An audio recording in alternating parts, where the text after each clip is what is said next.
everyone, welcome to Easy Tuition Classes. So as you know, in our previous video, we have already covered the meaning, concept and the feature of management. Now, in this video, we are going to study about objective and importance of management. So now, as you can see, here is our topic, which is objective of management. We can also say that aim of management, both are the same thing. इसको भी हम easily याद रख सकते हैं through the EPS, E for economic, P for personal and S for social. And organization के जो objective होते हैं इनको 3 पार्ट्स में डिवाइड किया गया है, economic, personal and social, and this apply to the real world. इसमें जो सबसे पहला पॉइंट है जो कि बहुत ही इंपॉर्टेंट है, विच इज इकोनॉमिक. इसका जो सबसे पहला पॉइंट है वो है economic and it is also very important. Economic because every organization put its economic and you know this objective on the top priority. Economic means money. So after this we comes the personal and then we comes social. So objective of management क्या है? When we talk about objective of management, first of all we talk about economic objective, because without money nothing is possible, because it all about money. So every business run its fuel. किसी भी business को start करने के लिए हमें क्या चाहिए? पैसे. पैसा बहुत ही ज़्यादा ज़रूरी है. पैसा मीन्स इकोनॉमिक. सो जब आप बिजनेस स्टार्ट करते हो तो सबसे पहला जो पॉइंट आता है which is survive. Survival means when we talk about survival we talk about break even, and I hope आप सबको पता होगा कि break even क्या होता है. अगर नहीं पता है तो I am going to tell you. Break even is basically a position where you cover all your cost. मतलब आपने जो पैसा लगाया है अपने बिजनेस में वो पैसा आपने रिकवर कर लिया है. It is basically position of zero profit and zero loss also. You can say also no profit no loss. कोई बात नहीं, कम से कम आपका ब्रेक इवन तो हो गया. किसी ऑर्गेनाइजेशन को तो ब्रेक इवन पॉइंट पर पहुंचने में ही 10-12 साल लग जाते हैं. इट मीन्स सर्वाइव करना बहुत ज़रूरी है. भले ही आपको प्रॉफिट हो रहा हो ना हो रहा हो, बट लॉस नहीं हो रहा है, ये अच्छी बात है. तो ना प्रॉफिट हो रहा है ना लॉस हो रहा है, but good thing is that कि आप इवन ब्रेक इवन पॉइंट पर हो जहां आपको ना प्रॉफिट हो रहा है ना लॉस हो रहा है, but you are surviving. So that is important in business. So business में आपका सर्वाइव करना बहुत ज़्यादा ज़रूरी है. So our next point is profit. Yes, profit is the real fuel. If you are not earning profit, you are not motivated enough. It means आप अपने business को ग्रो नहीं कर पाओगे. And every business run on this fuel of it. Her business को profit चाहिए. आप सिर्फ सर्वाइव करके अपने बिजनेस को काफ़ी दिनों तक नहीं चला सकते. आपको सर्वाइव करने के साथ साथ मूव करना पड़ेगा प्रॉफिट की तरफ. So profit is also a real fuel. इसकी ज़रूरत हर बिजनेस को होती है. Now move to our next point which is growth. Yes, suppose that हमने प्रॉफिट तो अर्न किया बट उसको हमने घर में रख लिया या बैंक में रख लिया, उसको हमने इन्वेस्ट नहीं किया अपने बिजनेस को ग्रो करने के लिए, तो उस प्रॉफिट का कोई मतलब नहीं है. So here we are going to talk about growth. As a entrepreneur you always want to grow. आप हमेशा अपना ग्रोथ चाहते हो, अपने स्केल को बढ़ाना चाहते हो. तो अपने स्केल को बढ़ाने के लिए आपको क्या चाहिए? इन्वेस्टमेंट. और वो इन्वेस्टमेंट आपको कहाँ से मिलेगी? प्रॉफिट से मिलेगा. So everybody wants to scale up their business. So business को ग्रो करने के लिए हमें चाहिए पैसा, और ये पैसा आएगा हमारे पास प्रॉफिट से. एंड ये ऑब्जेक्टिव भी बिजनेस में बहुत ज़्यादा इम्पॉर्टेंट है, because you are not growing. It means कि आप आगे नहीं बढ़ रहे हो, तो आपको अपने बिज़नेस को आगे बढ़ाना बहुत ज़्यादा ज़रूरी है। उसमें इन्वेस्टमेंट ज़रूरी है। जैसे आज आपके पास एक ब्रांच है, कल आपके पास दूसरी ब्रांच होनी चाहिए। सो इस तरीके से आप अपने प्रॉफिट को इन्वेस्ट करोगे अपने बिजनेस में। So let's revise it. Economic को हम लोग इजीली जीपीएस के थ्रू भी लर्न कर सकते हैं। तो जैसे आप गाड़ी में बैठते हैं, अपना जीपीएस ऑन करते हैं, सो यहाँ भी आप अपना जीपीएस ऑन कर लीजिए और G for growth, P for profit and S for survive. S for you can say in the simple word break even, खर्चे को कवर करना, and P for running fuel means profit, and G for बढ़ते rate से पैसे कमाना। जैसे इस साल आपने 12 लाख कमाया तो अगले साल आपको 15 लाख, 25 लाख, 50 लाख, इस तरह बढ़ते हुए रेट से प्रॉफिट होना बिजनेस में बहुत ज़्यादा ज़रूरी है। अगर इस तरीके से बिजनेस में प्रॉफिट हो रहा है सो इट मीन्स कि बिजनेस में ग्रोथ है। Now see our next objective which is personal. Satisfying the diverse need of employees। हर एम्प्लॉय की अपनी एक इंडिविजुअल नीड होती है।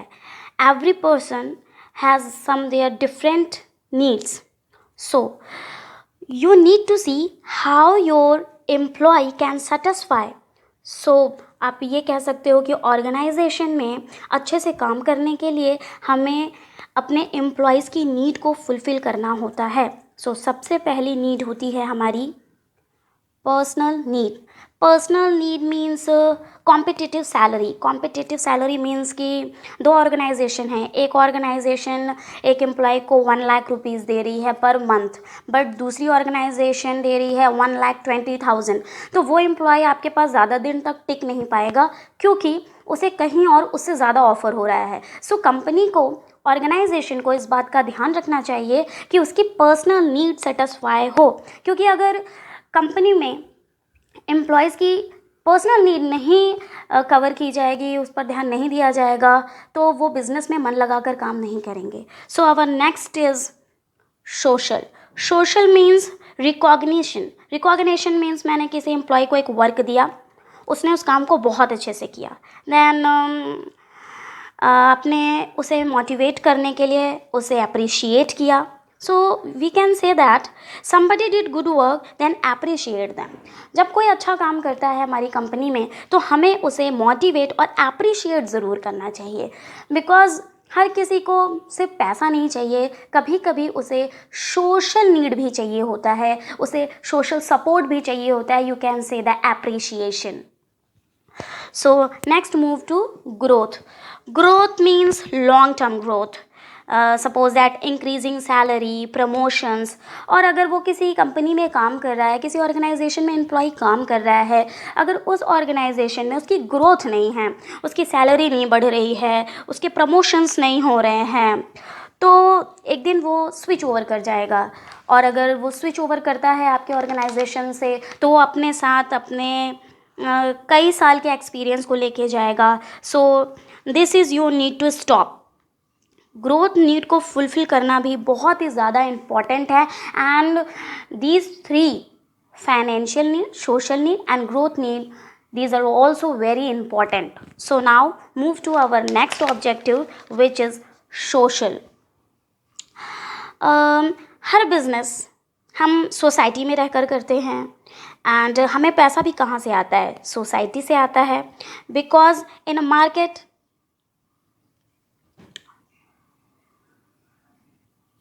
we solve the problem of society and get money।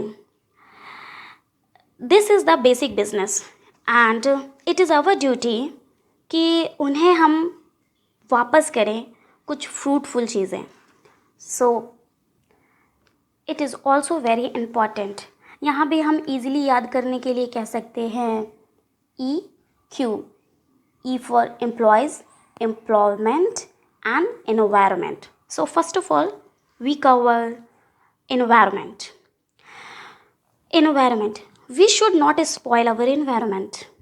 Business ये इंश्योर करती है कि वो इको फ्रेंडली प्रोडक्ट बनाएगी, वो कोई भी ऐसा प्रोडक्ट नहीं बनाएगी जिससे एनवायरनमेंट को कोई नुकसान हो। अगर वो पेपर बनाती है, प्लांट्स को काटती है, तो उसे नए ट्रीज़ को भी प्लांट करना होता है। तो जब हम कोई भी बिज़नेस करते हैं तो हम एनवायरनमेंट को ज़रूर कंसीडर करके ही उस बिज़नेस को करते हैं। So environment is also very important in our social objective, because society से ही हम पैसा कमाते हैं, उनकी नीड्स को फुलफ़िल करते हैं, तो उनको कोई प्रॉब्लम ना हो हमारे बिज़नेस से, इस बात का हमें बहुत ख्याल रखना होता है, बिकॉज हम सभी इन्वायरमेंट में रहते हैं। So next point is employment. Every organization works only because of its employees. कोई भी ऑर्गेनाइजेशन अपने एम्प्लॉयज़ से ही वर्क कराती है। सो उसमें अच्छे लोग काम कर रहे हैं या बुरे लोग काम कर रहे हैं, इस पर ध्यान देना होता है। अगर अच्छे लोग काम कर रहे होंगे तो ऑर्गेनाइजेशन अच्छा चलेगा। अगर बुरे लोग काम कर रहे होंगे, जो लेज़ी हैं या झगड़े करते हैं, जिनका फोकस नहीं है, अगर ऐसे लोग हमारे ऑर्गेनाइजेशन में काम करेंगे तो हमारा ऑर्गेनाइजेशन अच्छा वर्क नहीं कर पाएगा। वो अपने सेट टारगेट को टाइमली, इफ़ेक्टिवली एंड एफिशिएंटली जो है वो कवर नहीं कर पाएगा। So in the same employees and employment, हम सोसाइटी को क्या देंगे? एम्प्लॉयमेंट देंगे, बिकॉज इंडिया में आप जानते हो कि बेरोज़गारी बहुत है, अनएम्प्लॉयमेंट बहुत है। सो फर्स्ट ड्यूटी क्या होती है हमारी कि हम सोसाइटी को एम्प्लॉयमेंट दें और एम्प्लॉयज़ भी देखें कि वो अच्छे हैं या बुरे हैं। So you need to manage your employees also, और उनको वो सारे बेनिफिट्स प्रोवाइड कराना जो उनके लिए भी ज़रूरी हैं, क्योंकि जब उनकी नीड्स फुलफ़िल होंगी तो वो बिज़नेस में अच्छा प्रेजेंट करेंगे। So let's revise the whole topic again. So objective of management, in an easy way we can say EPS, E for economic, P for personal and S for social. So हमने आज के video में cover किया economic. In economic हमने cover किया GPS, G for growth, P for profit and S for survive, and personal and social.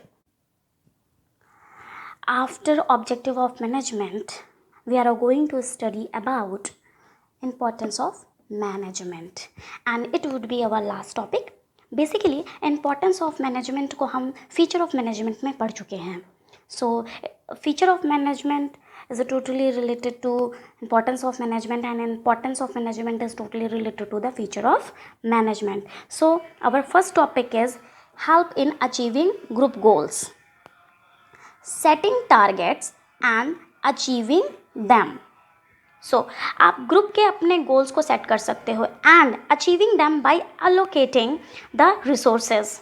In the previous video I have already told you कि हर group को उसका work जो है, उसके goals जो हैं हम वो सेट कर दें, और जो इन्फॉर्मेशंस वो हमें प्रोवाइड करते हैं उन इन्फॉर्मेशन को अप्लाई करके जब हम अपने सेट टारगेट को अचीव करते हैं, that is called help in achieving group goals. So now see our next topic, which is increase efficiency. Increase efficiency. Efficiency we have already studied in our first video. हम बहुत अच्छे से जानते हैं कि efficiency क्या होती है, but here we are going to study increase efficiency. So see, better planning, organizing, directing and controlling results in reduced cost. Efficiency means जो वर्क हम करें उसे मिनिमम कॉस्ट पे करें. सो अगर हमारी बेटर प्लानिंग होगी, ऑर्गेनाइजिंग होगी, डायरेक्टिंग एंड कंट्रोलिंग होगी, then you reduce the cost and wastage. जब आपकी बेस्ट प्लानिंग होगी, ऑर्गेनाइजिंग होगी, डायरेक्टिंग होगी, कंट्रोलिंग होगी, तो जो रिजल्ट होगा वो रिड्यूस्ड कॉस्ट होगा. आप मिनिमम कॉस्ट में मैक्सिमम अपने रिसोर्स को यूज़ कर पाओगे और अपने सेट टारगेट को easily without any maximum cost, without any wastage आप जो है वो अचीव कर लोगे. Now move to our next topic, which is achieving personal goal, motivate individual and develop team spirit. I have already told you कि personally motivate करना employees को बहुत ही ज़्यादा ज़रूरी है और उनमें एक टीम स्पिरिट को डेवलप करना बहुत ही ज़्यादा ज़रूरी है। अगर वो पर्सनली मोटिवेटेड नहीं होंगे, अगर उन्हें ऐसा लगेगा कि कंपनी और ऑर्गेनाइजेशन उन पर ध्यान नहीं दे रही है, तो वो अच्छा वर्क नहीं करेंगे। इसलिए हमें उनके पर्सनल ऑब्जेक्टिव पर भी ध्यान देना चाहिए, उन्हें मोटिवेट करना चाहिए, क्योंकि हर एक एम्प्लॉय की अपनी एक पर्सनल नीड होती है। हमें उस नीड पर ध्यान देना चाहिए और उन्हें मोटिवेट करना चाहिए, उनके झगड़ों को सॉल्व करना चाहिए, जिससे कि हमारी कंपनी पर उसका बैड इम्पैक्ट ना पड़े, और उनके अंदर एक टीम स्पिरिट को डेवलप करना चाहिए कि एक एम्प्लॉय कुछ नहीं कर सकता, हम सब मिलकर कर सकते हैं। So our next topic is help in development of society, innovation, technology and quality product. So हम सोसाइटी को भी कुछ देते हैं, जैसे घर बैठे फैसिलिटी देना, ऑनलाइन फैसिलिटीज़ देना। वो घर पे बैठे रहते हैं और चीज़ें उनके घर चली आती हैं।